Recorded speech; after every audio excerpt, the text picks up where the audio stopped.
السلام علیکم.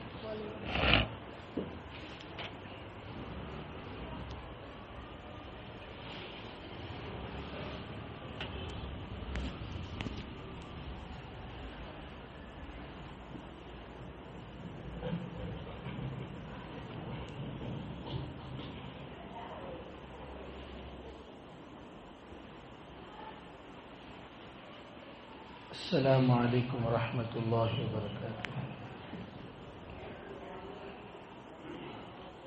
الحمد للہ نحمده ونستعینه ونستغفره ونؤمن به ونتوکل علیہ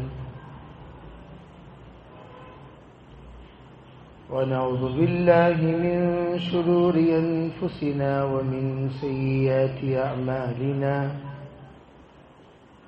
من يهده الله فلا مضل له ومن يضلله فلا هادي له ونشهد أن لا إله إلا الله وحده لا شريك له ونشهد أن سيدنا وسندنا ونبينا ومولانا محمدا عبده ورسوله صلى الله عليه وعلى آله وأصحابه وبارك وسلم تسليما كثيرا كثيرا. أما بعد فأعوذ بالله من الشيطان الرجيم. بسم الله الرحمن الرحيم. يا أيها الذين آمنوا اتقوا الله وقولوا قولا سديدا يصلح لكم أعمالكم ويغفر لكم ذنوبكم ومن يطع الله ورسوله فقد فاز فوزا عظيما. وقال النبي صلى الله عليه وسلم يا أيها الناس استغفروا ربكم إني أستغفر في اليوم 70 مرة. وقال عليه الصلاة والسلام بلغوا عني ولو آية.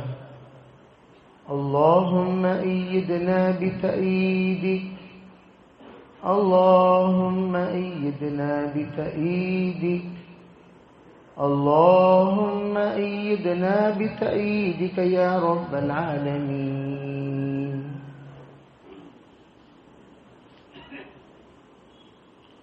محترم معزز بزرگوں، بھائیوں، عزیز نوجوانوں، کائنات میں اس وقت جتنے لوگ اپنے اپنے عہدے پر فائز ہیں، ہر ایک کا یہ تصور ہے کہ میری سوچ تمام سوچوں میں اعلیٰ سوچ ہے، میرا فہم تمام کے فہموں کا خاتمہ ہے، میری عقل سید العقول ہے، میری سمجھ انتہائی آخری سمجھ ہے. اسی تصور کے ساتھ کائنات کا ہر انسان جیتا ہے، اور اسے جب کوئی عہدہ دے دیا جاتا ہے یوں سمجھتا ہے کہ اس عہدے کا لائق میں اکیلا تنہا تھا، میرے علاوہ تو کائنات میں سب نالائق ہی نالائق تھے، لائق تو میں اکیلا تھا، اسی لیے مجھے چنا گیا، اسی لیے مجھے بنایا گیا، اسی لیے مجھے منتخب کیا گیا، اسی لیے میں جو بھی ہوں وہ ہوں. سب سے پہلی بات یہ سوچ، یہ سمجھ، یہ فکر، یہ تصور انتہائی غلط ہے، انتہائی متکبرانہ ہے، اور یہ اللہ کو بالکل پسند ہے. ایسا تصور اپنے دماغوں میں بٹھا لینا، میری سوچ آخری سوچ، میری فکر آخری فکر، میرا فیصلہ آخری فیصلہ۔ اللہ تعالیٰ نے عقل کو جس وقت پیدا کیا، عقل کو اللہ نے حکم دیا ادبر، پیچھے جا، عقل پیچھے گئی۔ پھر کہا اقبل، آگے آؤ، عقل آگے آئی۔ پھر کہا اوپر جا، تو عقل اوپر گئی، نیچے آ تو عقل نیچے آئی۔ علماء فرماتے ہیں عقل کو اللہ نے روز اول ہی نقل اور حکم کے تابع بنا دیا۔ تم جب تک حکم کے تابع نہیں رہو گے تم کامیاب نہیں ہو سکتے۔ عقل کو ایک حد اللہ نے دی ہے، ایک حدود اللہ نے قائم کیا ہے، اس حدود تک انسان اپنے عقل کو استعمال کر سکتا ہے۔ اس سے آگے جس وقت کرتا ہے تبھی وہ فرعون بنتا ہے، حامان بنتا ہے، شداد بنتا ہے، نمرود بنتا ہے، عتبہ بنتا ہے، شیبہ بنتا ہے، ابو جہل بنتا ہے، ابو لہب بنتا ہے۔ جس وقت وہ عقل کو تابعدار بنا دیتا ہے، وفادار بنا دیتا ہے، اپنی عقل کو ناقص سمجھتا ہے اور اپنے عقل کو کمزور سمجھتا ہے اور اپنے فیصلے کو کسی اور کے فیصلے پر ترجیح نہیں دیتا، تب جا کر ابو بکر بنتا ہے، عمر بنتا ہے، عثمان بنتا ہے، علی بنتے ہیں۔ اس وقت دنیا میں سب سے بڑی کمی اسی چیز کی ہے۔ ہر فیصل اپنے فیصل پر جب جڑ جاتا ہے، جم جاتا ہے، کائنات میں فتنے ابھرنے لگتے ہیں۔ عقلاء کہتے ہیں کیسا یہ پاگل انسان ایسا جملہ کہہ دیا، کیسے یہ ناپاک ایسے ناپاک گفتگو کر دیا، کیسے اس نیچ نے اپنے نیچ کو ظاہر کر دیا، کیسے اس ہیچ نے اپنے ہیچ ہونے کو بتا دیا، کیسے اس گندگی نے اپنے گندگی کو ظاہر کر دیا۔ یہ اس وقت آدمی تصور کرتا ہے جب اس کی زبان سے اس کی عقل کے مطابق فیصلے نکلتے ہیں۔ تا مرد سخن نہ گفت باشد، عیب ہنرش نہ ہفت باشد۔ جب تک انسان اپنی گفتگو اور اپنی بات بولنا شروع نہیں کرتا، اس کے اندر کی نہ خوبی ظاہر ہوتی ہے نہ خرابی ظاہر ہوتی ہے۔ جب وہ بولنے لگتا ہے تب انسان سوچتا ہے اوہ ہو جناب اس دماغ کے تھے۔ جب وہ کہنے لگتا ہے تب لوگ فیصلہ کرتے ہیں ارے بھئی یہ تو یہ سوچ کے ہیں۔ جب وہ کسی بات کے سلسلے میں اپنے رائے دیتا ہے تب اسے پتا چلتا ہے کہ ان کی ذہنیت کیا ہے، ان کا دماغ کیا ہے، ان کا سوچ کیا ہے، ان کی فکر کیا ہے، ان کا فہم کیا ہے، ان کا تدبر کیا ہے۔ یہ سب اس وقت پتا چلتا ہے جس وقت میں وہ اپنی خباثت ظاہر کرتے ہیں، اپنی ذہانت ظاہر کرتے ہیں، اپنی فکر ظاہر کرتے ہیں، اپنا فیصلہ ظاہر کرتے ہیں۔ تب پتا چلتا ہے اس آدمی کے اندر کیا خرابی ہے اور اس شخصیت کے اندر کیا خوبی ہے۔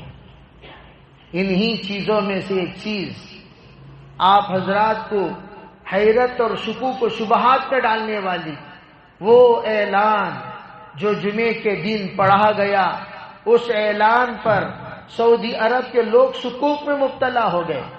ارے بھائی سعودی عرب والوں نے دعوت و تبلیغ کے سلسلے میں ایسی گفتگو کہہ دی تو ان لوگوں نے یوں سمجھا سعودی عرب والے قرآن کے بہت بڑے عالم ہوتے ہیں، احادیث کے بہت بڑے محدث ہوتے ہیں، اب ان سے بڑھ کر کوئی حدیث جاننے والا کون، ان سے بڑھ کر کوئی قرآن پہچاننے والا کون، ان کی جو بات ہوتی ہے وہ عالم میں چلتی ہے، ان کا جو فیصلہ ہوتا ہے وہ عالم میں چلتا ہے۔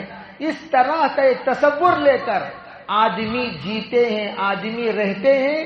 جب وہاں سے اعلان ہوتا ہے کائنات میں شکوک و شبہات پیدا ہوتی ہیں اور لوگوں کی چیمی گوئیاں شروع ہوتی ہیں، لوگ اپنی گفتگو کرنا شروع کرتے ہیں، لوگ تبصرہ کرنا شروع کرتے ہیں، لوگ تذکرہ کرنا شروع کرتے ہیں۔ لوگ شک میں مبتلا ہو جاتے ہیں، لوگ حیران ہو جاتے ہیں، وہ جو قریب سے جانتے ہیں، جو پریشان ہو جاتے ہیں، وہ جو دور سے جانتے ہیں، ارے بھئی اس کے سلسلے میں ہم نے یہ سنا، یہ سنا، یہ سنا، یہ سنا، اور انہوں نے کیا سنا اور کیا کہا۔ حقیقت میں ہمیشہ خمیر کو دیکھنا چاہیے۔ خمیر، علماء فرماتے ہیں خمیر کسے کہتے ہیں؟ جس سے انسان بنایا جاتا ہے۔ جبل گردد جبلت نہ گردد، صحبت صالح تورا صالح کنت، صحبت طالح تورا طالح کنت۔ امام غزالی فرماتے ہیں انسان بدل سکتا ہے، 3 چیزیں شرط۔ سب سے پہلی چیز، صحبت بدلے گی تو انسان بدلے گا۔ فطرت انسان کی ہرگز نہیں بدلتی، فطرت میں کوئی تبدیلی نہیں آتی، فطرت جیسی ہے ویسی ہی رہتی ہے۔ ہاں وہ فطرت بدل سکتی ہے، کب؟ جس وقت اس فطرت کا رخ بدل دیا جائے۔ حضرت مولانا یوسف علیہ الرحمہ فرمایا کرتے تھے ہم لوگ ہرگز فطرت کو نہیں بدل سکتے، جیسے عورتوں کی فطرت ہے، اذا اجتمعنا قلنا وقلنا، جب جمع ہوتی ہیں بولتی ہیں بولتی ہیں بولتی ہیں بولتی ہیں بولتی رہتی ہیں، یہ عورتوں کی فطرت ہے۔ آپ اگر یوں چاہیں میں عورتوں کی فطرت کو بدل دوں، ان کے بولتی کو بند کر دوں، ان کو گونجی بنا دوں، ان کو چپ کر دوں، یہ چپی ہو جائے، ہرگز یہ ناممکن ہے، آپ سے یہ ہو نہیں سکتا۔ ہاں البتہ آپ عنوان بدل سکتے ہیں، آپ باتوں کا رخ بدل سکتے ہیں۔ ان کا عنوان تھا کپڑا، کپڑے پر خوب بولتی ہیں، زیور خوب بولتی ہیں، برتن خوب بولتی ہیں، کلر خوب بولتی ہیں، اپنے بچوں کی تعریف خوب بولتی ہیں، کسی کی غیبت خوب کرتی ہیں، تو ان کے مخصوص دلچسپ عناوین ہیں، اس پر بولتی ہیں بولتی ہیں بولتی ہیں بولتی رہتی ہیں۔ حضرت نے فرمایا اس کو عنوان بدل دو، ان کے اندر توحید بسا دو تاکہ توحید بولے، تقوی بسا دو تقوی بولے، حیا بسا دو پردہ بولے، ان کے اندر طہارت بسا دو پاکی بولے، ان کے اندر وہ چیزیں بسا دو جو چیزیں اللہ کے رسول صلی اللہ علیہ وسلم نے صحابیات میں بسا دیا۔ پھر وہ بولیں گی جو صحابیات بولتی تھی، پھر وہ بولیں گی جو ازواج مطہرات بولتی تھی، پھر وہ بولیں گی جو اللہ کی نیک برگزیدہ بندیاں بولتی تھی۔ ان کا عنوان بدل جائے گا، بولتی نہیں بدلے گی، بولنا نہیں چھوڑیں گے، بولیں گے ضرور، عنوان بدل کر بولیں گے۔ اسی طرح فطرت کیا ہے؟ ہم سب سے پہلی چیز تاریخ کو سمجھنا ہے۔ آپ لوگوں کو معلوم ہونی چاہیے، میں مختصر تاریخ بتا دوں تاکہ آپ کے ذہنوں میں بھی یہ بات رہے کہ سب سے پہلے یہاں کہاں سے چلا۔ یہ تو عنوان اتنا وسیع عنوان ہے، 5 گھنٹے بھی آپ دیں گے تو یہ عنوان ختم نہیں ہوگا۔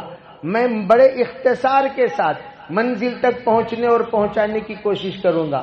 بات یہ ہے سعودی عرب، سعود یہ حقیقت میں ایک جزیرہ ہے، وعینہ عنزہ، اس عنزہ جزیرے کے باشندے ہیں۔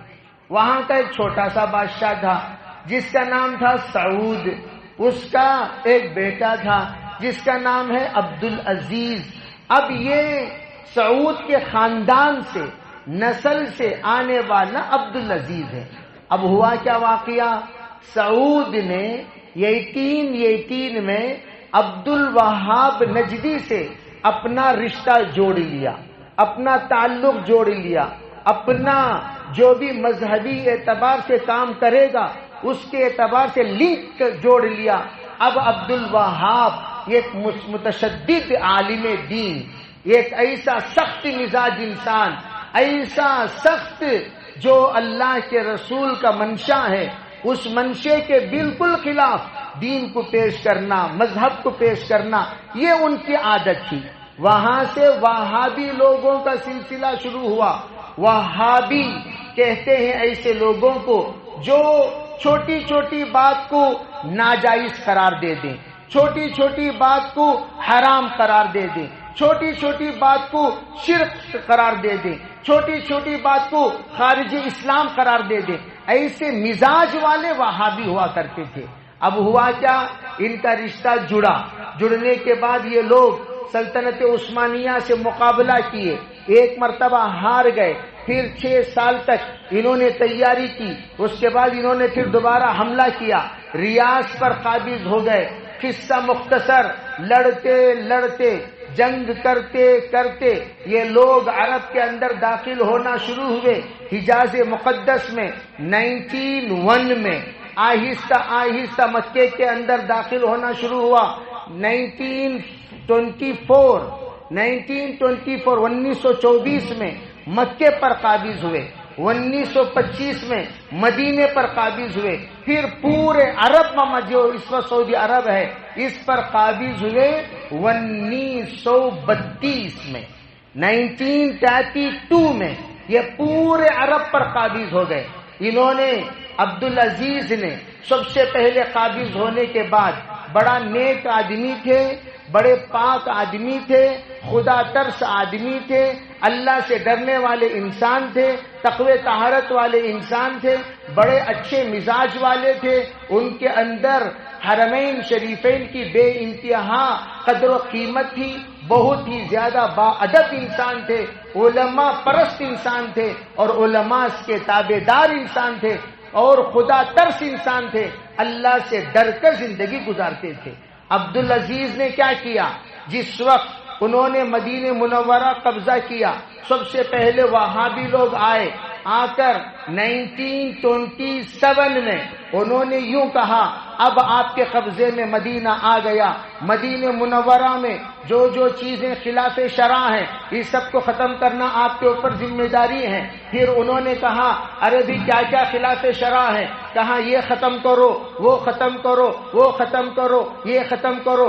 جتنی تاریخی مقامات تھیں ان تمام کو ختم کرنا شروع کیا. آخر میں نمبر آیا گنبد خضرا کا.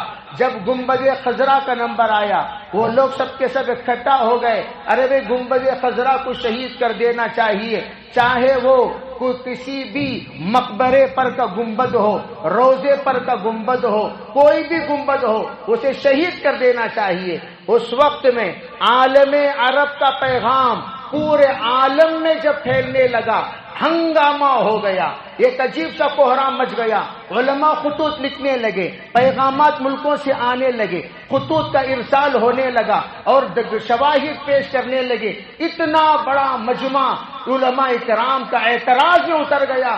اب عبدالعزیز کو اندازہ ہونے لگا، ارے بھی یہ لوگ کہیں مخالفت میں نہ اتر جائیں، اتر گئے تو پھر معاملہ بگڑ جائے گا.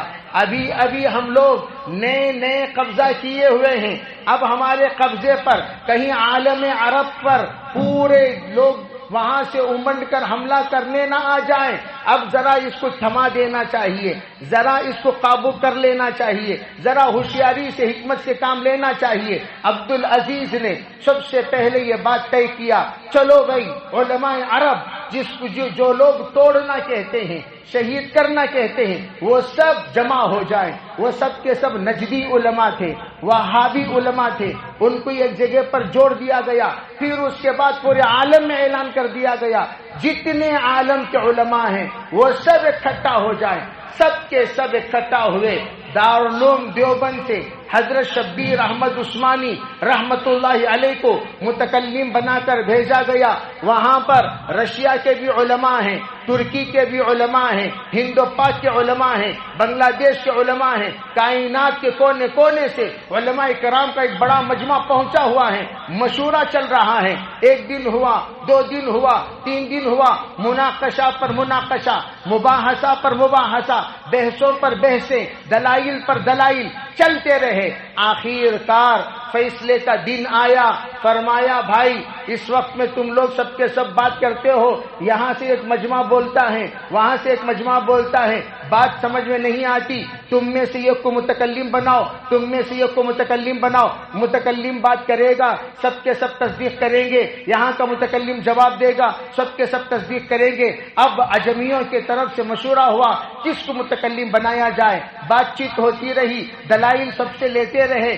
آخر کار حضرت مولانا شبیر احمد عثمانی رحمت اللہ علیہ جو شارح مسلم مشہور محدث جو حضرت تھانوی کے صحبت یافتہ ہیں، ان کو متعین کیا گیا۔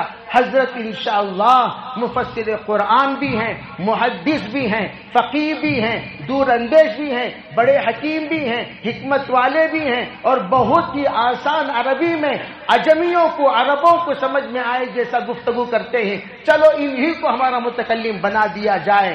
چنانچہ شبیر احمد عثمانی علیہ رحمہ کھڑے ہوتے ہیں اور اپنے دلائل پیش کرنا شروع کرتے ہیں۔ وہ دلیل جس کو اللہ کے رسول صلی اللہ علیہ وسلم نے حضرت عائشہ کے مطالبے پر ارشاد فرمایا سرکار میرا جی تو یوں چاہتا ہے کہ حرم شریف کو اس انداز پر لا لیا جائے جس انداز پر حضرت ابراہیم نے بنایا۔ فرمایا نہیں عائشہ، اگر میں اس انداز پر آج میں حرم پر ہاتھ رکھ دوں، کعبے پر ہاتھ رکھ دوں، یہ لوگ نئے مسلمان بہت بڑے فتنے میں مبتلا ہو جائیں گے، اس لیے میں اس پر ہاتھ نہیں رکھتا۔ اسی دلیل کو جو بخاری شریف میں حدیث الجاہلیہ والی روایت ہے اس کو پیش فرمایا۔ فرمانے کے بعد پورے کے پورے عرب خاموش ہیں۔ فرمایا شاہ عبدالعزیز درمیان میں بیٹھے ہوئے تھے، عجیب الہندی، ارے بھائی تم لوگ اس ہندوستانی عالم کو جواب دو۔ یہاں سے کوئی نجدی اٹھنے کو تیار نہیں، یہاں سے کوئی وہابی اٹھنے کو تیار نہیں۔ فرمایا ارے بھائی جواب دو، کوئی جواب نہیں، جواب دو، کوئی جواب نہیں۔ پھر فیصلہ کر دیا گنبد خضرا کو شہید نہیں کیا جائے گا۔ میرے عزیز بھائیوں، میں آپ لوگوں سے یہ عرض کرنا چاہتا ہوں، یہ تمام ترتیب جو کچھ میں نے بتائی یہ اب وہابی صحبت یافتہ کی، لیکن شاہ عبدالعزیز معتدل مزاج انسان تھے، انہوں نے ہرگز وہ وہابی مزاج کو نہیں اپنایا، اپنے مزاج پر جمے رہے۔ بہرحال انہوں نے ایک مرتبہ کا واقعہ ہے، شاہ عبدالعزیز روتے ہوئے بیٹھے ہیں۔ 1932 میں جس وقت مملکت العربیۃ السعودیہ کا نام رکھا گیا، پوری کائنات میں ایک بھی ملک ایسا نہیں ہے جو کسی انسان کی طرف منسوب ہو سوائے المملکت العربیۃ السعودیہ۔ سعودیہ یہ ان کے جد امجد سعود کا نام ہے، اس کے نام سے منسوب کیا گیا۔ اس کے علاوہ کائنات میں ایک بھی ملک آپ کو ایسا نہیں ملے گا جو کسی شخصیت کی طرف منسوب ہو۔ منسوب کرنے والے، نام رکھنے والے شاہ عبدالعزیز ہیں۔ شاہ عبدالعزیز بہت ہی زیادہ تہجد گزار خدا تر، ایک مرتبہ کعبے کے پاس حجر اسود کے سامنے ہمیشہ ان کی عادت تھی تلوار ایسا ہاتھ میں رکھ لیتے تھے، روتے ہوئے بیٹھے رہتے تھے۔ بڑی لمبی عمر اللہ نے ان کو عطا فرمائی حکومت میں، اب وہ رو لے کر بیٹھے ہوئے ہیں۔ اب لوگ دیکھتے تھے ہمیشہ کہ رو رہے ہیں، دعا کر رہے ہیں، مانگ رہے ہیں، تو یہ تمام چیزیں تو ماشاءاللہ لوگ معائنہ کرتے تھے۔ ایک مرتبہ کسی نے، نوجوان نے ہمت کرتے ہوئے آگے بڑھا، آگے بڑھنے کے بعد کہا میں یہ عرض کرنا چاہتا ہوں امام صاحب ذرا بادشاہ جہاں پناہ سے پوچھئے کہ یہ روتے کیوں ہیں ہمیشہ، ذرا آئیے ہم ان سے پوچھ لیتے ہیں، ذرا معلوم کر لیتے ہیں۔ دونوں کے دونوں گئے، جانے کے بعد پوچھا حضرت ذرا بتائیے آپ روتے کیوں ہیں؟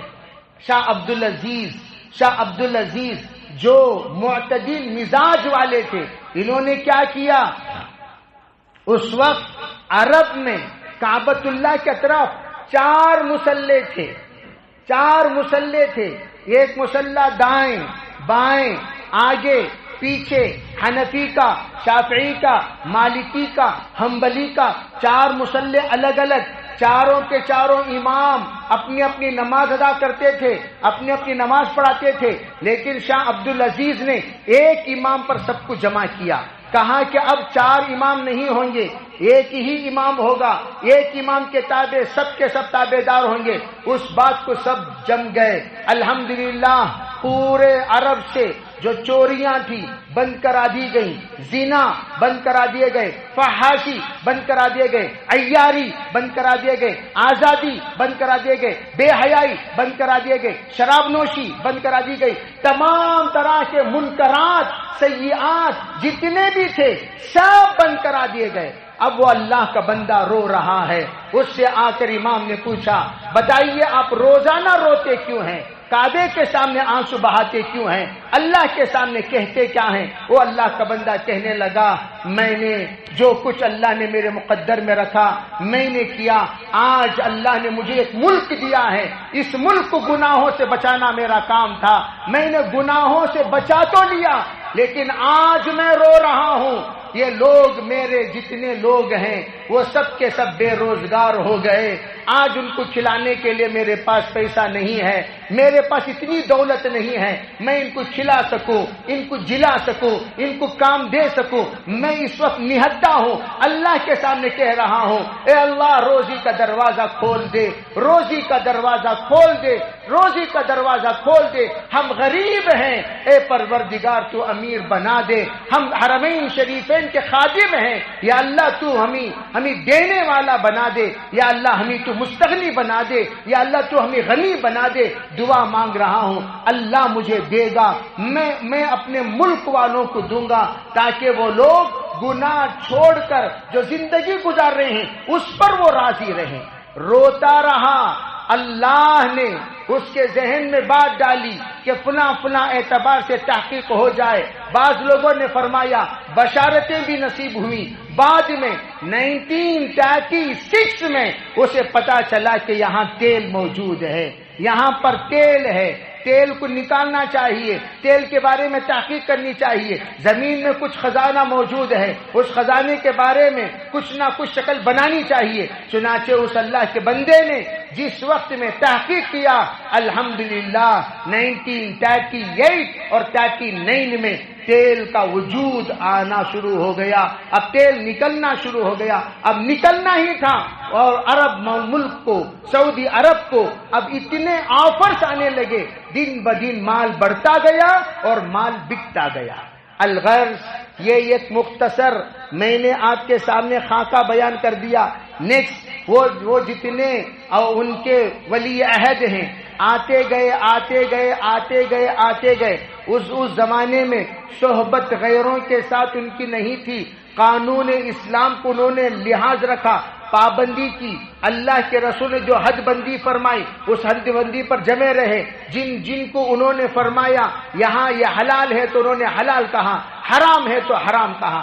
جس وقت صحبت بدلتی ہے، جس وقت تعلقات بدلتے ہیں، جس وقت رشتہ بدلتا ہے، جس وقت بیٹھک اٹھک کسی اور سے ہوتا ہے ان کی ذہنیت منتقل ہونے لگتی ہے. چلتے چلتے جب اندر والے باہر جانے لگے، پڑھائی باہر کرنے لگے، باہر جا کر اسٹڈیز میں انہوں نے اپنے آپ کو آگے بڑھانا شروع کیا. اپنے اندر کی عربیت کو، عربیت کو مغلوب کرتے ہوئے انگریزیت کو جب غالب کرنا شروع کیا، پھر کیا ہوا؟ ذہن بدلتے اس وقت جو بادشاہ کہلایا جاتا ہے، جو متاثر ہے یہودیت سے، متاثر ہے نصرانیت سے، متاثر ہے مجوسیت سے، جس کے پاس اسلام کا کوئی پاس و لحاظ نہیں. کل ہی میں حدیث پڑھا رہا تھا بخاری شریف میں، جناب محمد رسول اللہ صلی اللہ علیہ وسلم نے فرمایا اللہ کی لعنت ہے اس پر جو حدود حرم کا خیال نہ رکھے. اللہ کی لعنت ہے اس پر، لوگوں کی لعنت ہے، رسول کی لعنت ہے جو حدود حرم کا خیال نہ رکھے. چنانچہ اس خبیث انسان نے وہ حد اللہ کے رسول نے جو متعین فرمایا ما بین لابتئی، آپ نے کہا یہ دو پہاڑوں کے درمیان کا حصہ، یہ دو پہاڑوں کا درمیان کا حصہ یہ حرم ہوگا، یہاں گھاس نہیں اکھاڑا جائے گا، یہاں کسی طرح کی شکاری نہیں ہوگی، یہاں کوئی مار پیٹ نہیں ہوگی، یہاں کوئی آ گیا تو وہ امن والا ہو گیا، یہاں پر کسی بھی طرح کے مکر و فریب نہیں کیا جائے گا، یہاں کی مٹی کو توہین نہیں کی جائے گی، قدردانی کے ساتھ دیکھی جائے گی اور برتاؤ کیا جائے گا.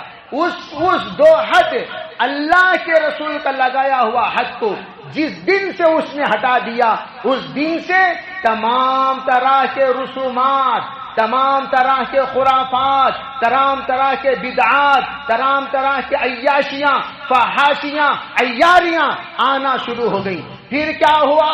اس نے دیکھا ارے بھائی اگر میں اپنا کلب چلانا ہے، مجھے جوئے کا اڈا چلانا ہے، مجھے فلم تھیٹرز کو آباد کرنا ہے، اگر مجھے ان لوگوں کو عیاش کرنا ہے تو مجھے یہ کام کرنا ہوگا، وہ باتیں جس کے ذریعے سے میرے پلانس میں فرق آ سکتا ہے، وہ باتیں جس کے ذریعے سے میرے بزنس میں فرق آ سکتا ہے، وہ چیزیں جس کے ذریعے سے میرے تمام فیوچر پلانس میں رکاوٹیں پیدا ہو سکتی ہیں، اگر وہ ہو سکتی ہیں تو دو طرح کے لوگوں سے ہو سکتی ہیں، ایک مدارس اور علماء سے، دوسرے دعوت و تبلیغ سے۔ یہ دونوں کے علاوہ پورے عالم میں آج خطرہ ہے، یہ دو ہی چیزوں سے ہے، مدارس اور دعوت و تبلیغ۔ مدارس، دعوت و تبلیغ۔ اگر کوئی امریکہ کا سپر پاور بھی ڈرتا ہے تو ڈر اس اعتبار سے نہیں، ڈر اس اعتبار سے ہے کہ یہ لوگ، یہ سادے سیدھے لوگ، بوریاں نشین لوگ، یہی لوگ ہمارے پلانس کا مخالفت کر سکتے ہیں، ورنہ رنگ رنگیلی لوگ، نو رنگی لوگ، ان لوگوں کو میرے پلان کو فیل کرنے کا کوئی حق نہیں بنتا۔ یہ خود رنگ رنگیلی ہیں، جب رنگ رنگیلیوں کو رنگ رنگیلیاں بتایا جائے گا خوش ہو جائیں گے، ارے بھئی ہمارے گھر میں بھی تھیٹر ہے، مدینے میں بھی تھیٹر ہے، ہمارے گھر میں بھی تھیٹر ہے، مکے میں بھی تھیٹر ہے، مکے میں تھیٹر ہے تو بنگلور میں تھیٹر کیوں نہیں، مدینے میں تھیٹر ہے تو یہاں تھیٹر کیوں نہیں؟ لوگ تھیٹر کی مخالفت نہیں بلکہ اس کی تقلید کریں گے، اس کو اپنائیں گے، اس کا اڈا یہاں بھی کھولنا شروع کریں گے۔ یہ تو رنگ رنگیلی والیاں۔ جو بے رنگ والے ہیں، جو بے رنگ والے ہیں وہ کون ہیں؟ سفید پوش لوگ، البسوا ثیاب البیاض وکفنوا موتاکم بالبیاض۔ فرمایا حضرت مولانا قاسم نانوتوی فرمایا کرتے تھے ہم بے رنگ لوگ ہیں، ہمارا رنگ سفید کیوں ہے؟ وہ اس لیے ہے ہم نہ رنگ سے تعلق رکھتے ہیں نہ رنگ رنگیلیوں سے تعلق رکھتے ہیں، ہمارا زندہ رہتے ہوئے بھی لباس سفید رہے گا، جب مریں گے تب بھی لباس ہمارا سفید ہی ہوگا۔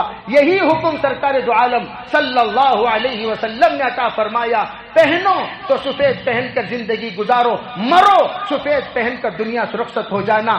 اللہ کے رسول کے اس حکم کے مطابق یہ لوگ، اب ان سے جس وقت اس نے سوچا، مولوی نے کہا بیچارے وہ ابو طالب صالح نے، تو اس کو اٹھا کر فوراً جیل میں ڈال دیا۔